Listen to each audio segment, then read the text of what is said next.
is what we call Staropramen 11. This is interesting beer. It's so I cute. can tell you following. This is Staropramen 10. It's a 10 grade. It's one of the parameters by production of the beer. It's not alcohol. This is 3.8% alcohol, and this is 4.7%. So that's okay. strong. And there is this funny story. This has been the best seller for the brewery for the past 150 years. This is the core business for the brewery. Being exported to 40 different countries of the world. And this is funny beer because this sells the least. Only very few people drink this beer, not the masses. But when Staropramen goes to international foodstuff exhibitions around the world, beer professionals claim this is the best beer. So sometimes you have a situation when the mass consumes a product, and it may not be necessarily the best from the portfolio. So we don't really sell this beer much, but when we sell it, it's always somebody that knows something about it. Wow. Okay. So what do you call that again? It's Staropramen 11. Okay. It's even though it's not being sold very often. It's top quality beer, very tasty. You will like it. Thank you. So how do we say cheers? Na zdraví.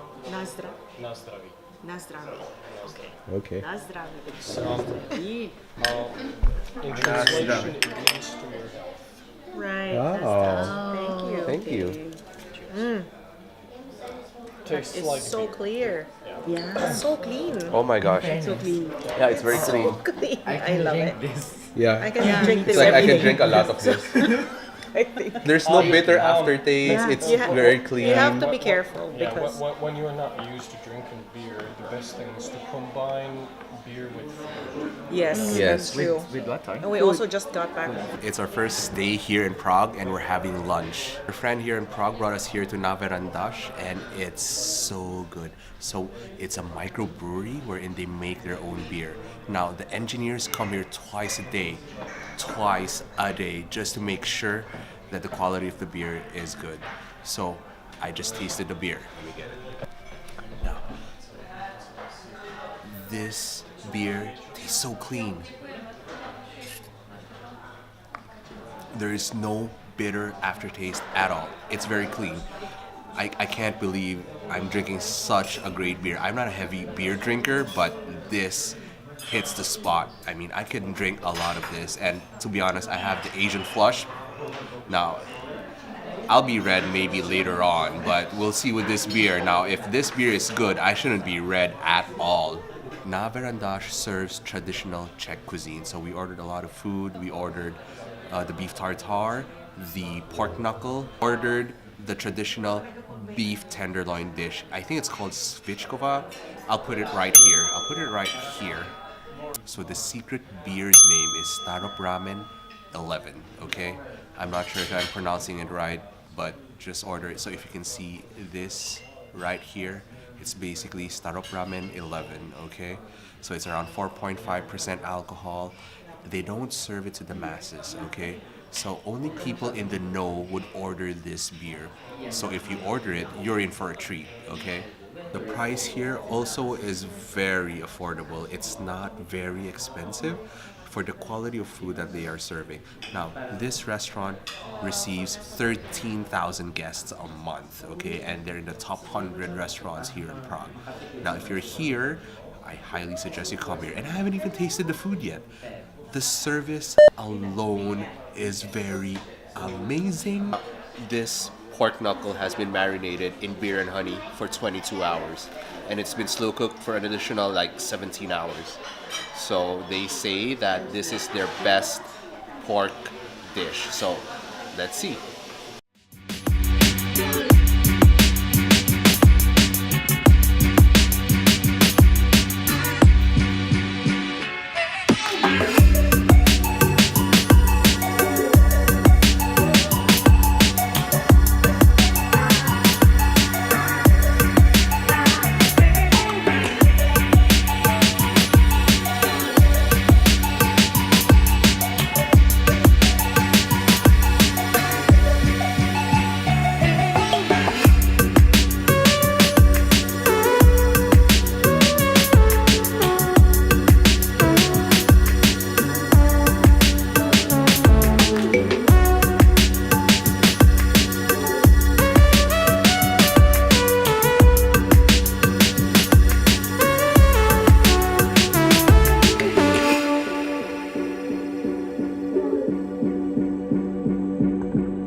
getting a little bit too cold outside, so we decided to hang out inside a cafe to thaw ourselves. So we're inside Cafe Slavia, which apparently is a very historical cafe. It's just right beside the National Theater. So this is a very famous cafe because a lot of famous people hang out here before, especially the ex-president.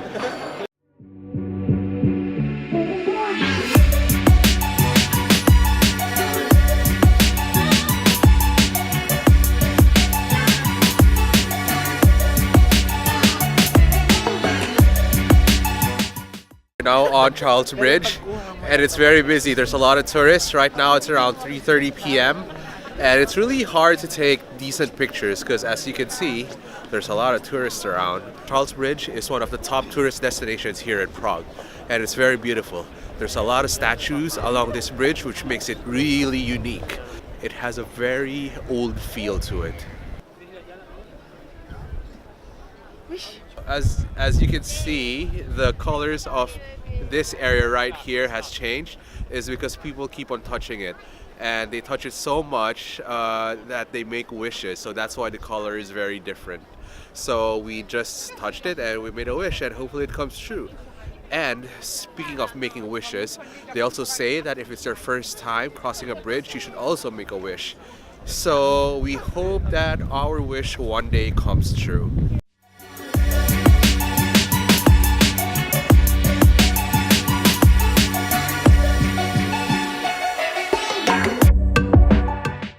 So once again, it was getting really cold outside, so had to warm up a little bit.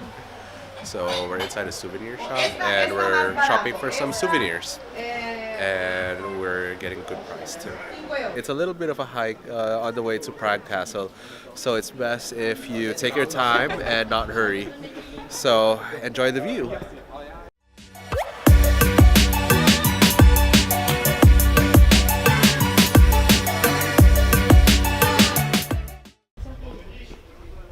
Go, babe. You can do it. Man, this walk up is no joke. It takes some effort.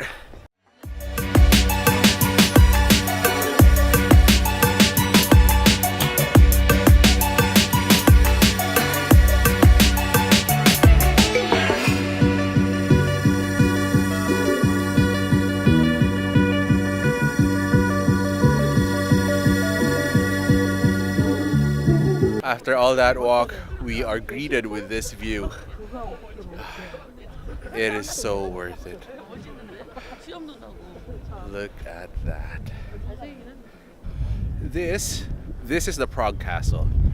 It's a little bit late now, so I don't think we're going in, but if you have the time, I'm sure that when you go in, it might be a little bit worth your time though. Oh, we are? Well, apparently we are going in, so come join us.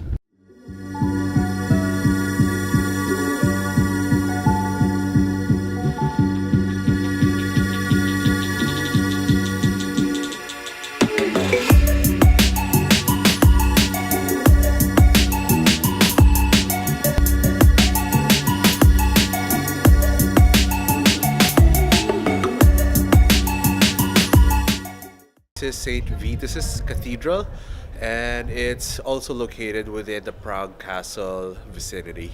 This cathedral is huge too, but by the time we came here, it was already closed. Oh, by the way, it's so cold, I can't feel my face. It's like I had Botox done or something.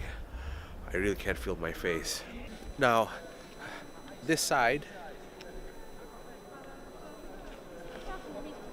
reminds me of Cathedral in Barcelona. I think the reason why is because it was built around the Gothic era. And that is all for today. I hope you enjoyed watching this video. If you liked it, hit the like button. If you're not subscribed yet, consider subscribing. See you next time.